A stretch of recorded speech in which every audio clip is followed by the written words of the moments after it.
are listening to After the Squat. This is the follow-up show to Squat Talk meant to dive deeper into each athlete's story. You can watch Squat Talk on YouTube and IGTV by following Highwater Steve on both respective channels. Enjoy the show. Okay, so I'm here with Carol. We're hanging out. I have some more questions for you, some more in-depth. I'm trying to get my Pop-Tart. Okay.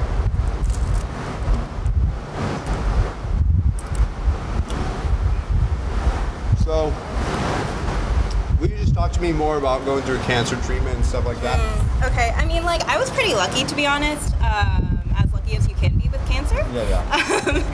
So, I first found a bump on my inner thigh around, like, June of 2017, and I thought that it was a hernia, so I didn't really get it checked out, and then I noticed that I kept on getting bigger and bigger.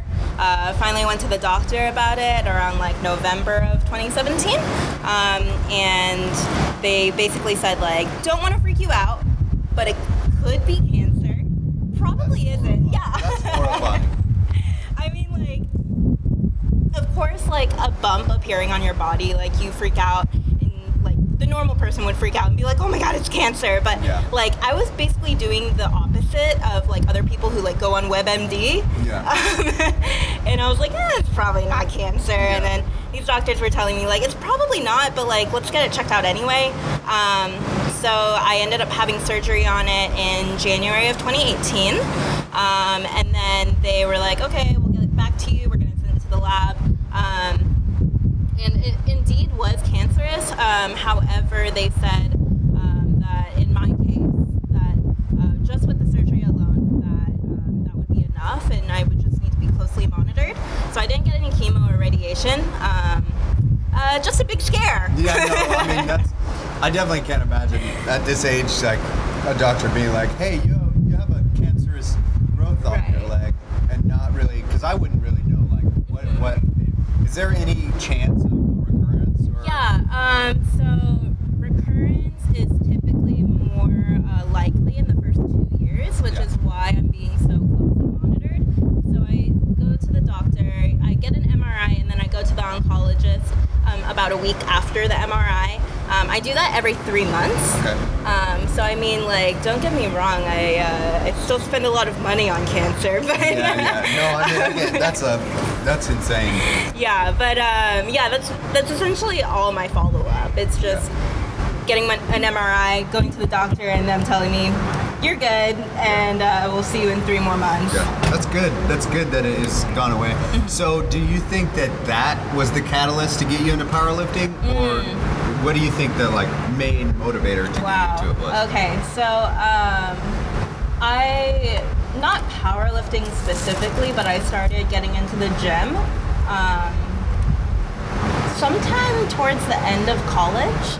The guy that I was dating at the time, he competed in USAPL, but for me, being a girl, he was like, oh, you know, like, you should look like this, and like, you know, like, really little waist and big butt, like, oh, look at these girls on Instagram. That's not type. Oh yeah, no, it's not. But yeah, so like, I just had this whole perception of like what a girl should be doing in the gym, which is like hip thrusts and very like sexual exercises. So I started out doing that for about 2 years, but it really wasn't giving me joy at all. And then I just kept on doing that for about 2 years, just trying to train for aesthetics, but you know, it just wasn't doing it. I got diagnosed with cancer, as you said, and then after that was all done with, I had originally said like, okay, like I want to do something competitive with my drive for fitness, and originally I thought to myself like, oh, I'm going to do a bodybuilding competition. But then like I just started doing more research about it and just seeing like what like the long-lasting effects were of that. Definitely of just, like it messes up with your hormones. Right. Like, of just being like that cut, especially for a female. With messing with like your menstruation and all that. So I just didn't really want to fuck with that, just because like I I had suffered with eating disorders growing up as well. Yeah. Yeah, and a lot of them still suffer with Right, it. They right. just have masked it with bodybuilding. Yeah, exactly. Which, that's going to get a lot of hate.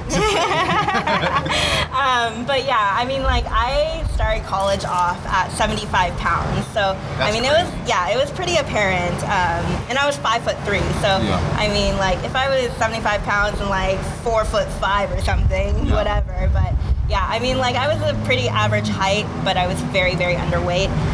So, I mean, I've always had a catalyst for getting into fitness, but then I guess, yeah, you're correct that cancer did really shift my mindset into more of training for strength rather than for aesthetics. Okay. So what's your favorite pre, intra, and post-workout meal? Ooh. I know what intra is, but... Yeah, okay. So with I try to kind of keep it on the more neutral side. So like literally just like rice and beef. And then of course intra is Pop-Tarts.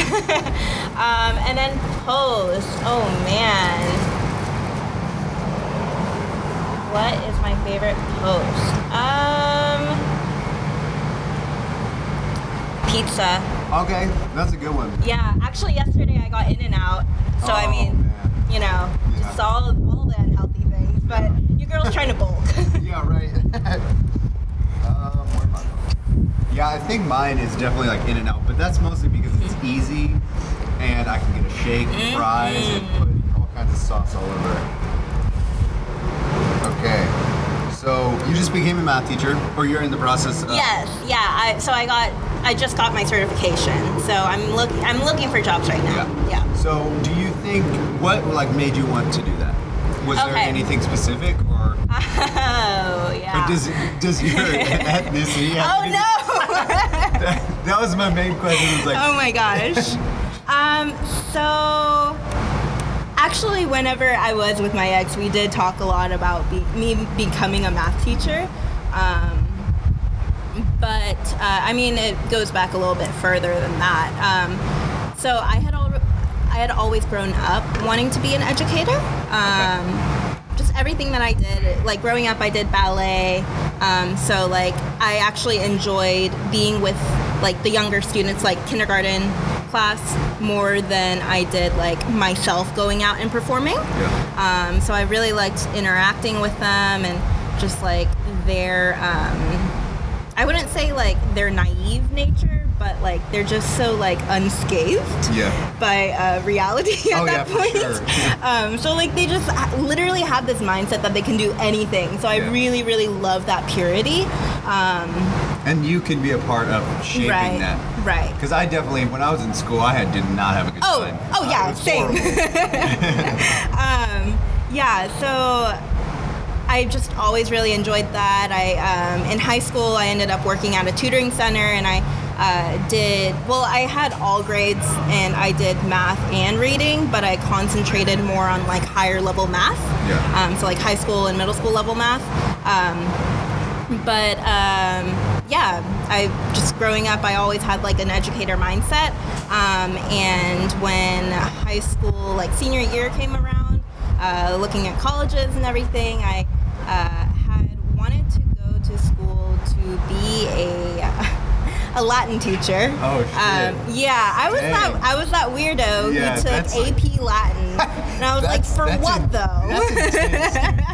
I was like, for what? Did you do well in it? Yeah. Okay, so you're extremely intelligent. I mean, it's safe to say I would say more that I just waste my energy on really useless things, aka powerlifting, aka Latin, a dead language. Yeah, no, I mean, I can't really argue. I'm a strong man. I'm a low-level strong man. It's definitely not the best thing to spend time on. Okay, that's cool. Yeah. So I had told my parents about that, and they were like, I'm Korean American, and they were like, we didn't come all the way to the States for you to become an educator. Like, you need to do something like typical stuff, like you need to be a doctor or like a lawyer or at least like do something in business. So I ended up going to school doing marketing, and I got a minor in business management. I've been working in the field for about 3 years now, and I have absolutely hated being corporate slave. Yeah, no.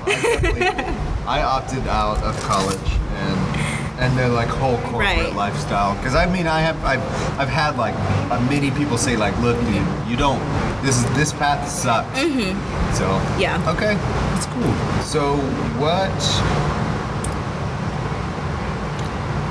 when did you, have you always felt like you wanted to be an athlete? Because me personally, I always had like an athlete mindset that was like, I'm fat, but I'm gonna be the best. Or what? I knew that one day, like, I'm gonna work my ass off. Same with my mom. She was like, she was fat, but she knew like, I'm a fucking athlete. I just have to figure out how to get there.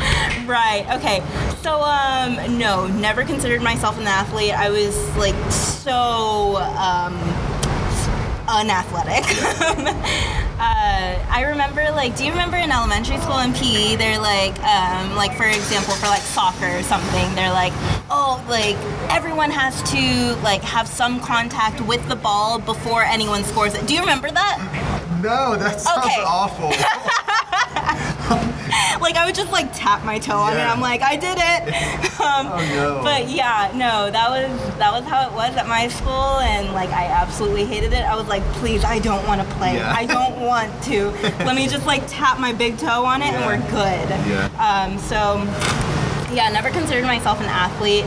Like I said, I did do ballet for about 10 years, but like, you know, the stigma with like, you know, dances in the sport and whatnot, I just didn't really, like, I knew that like I had all this experience in ballet, but just like from the stigma of it, I was just like, oh, I'm not an athlete, like I'm a dancer. But I mean, with that being said, though, I have always had this mindset of like, so we're about to get real deep here. Okay, let's go. So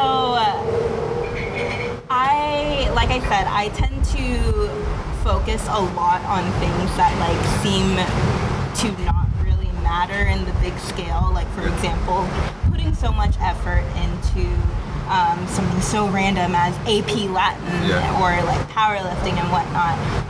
So like I've always grown up feeling like something is wrong with me, something about me is inadequate.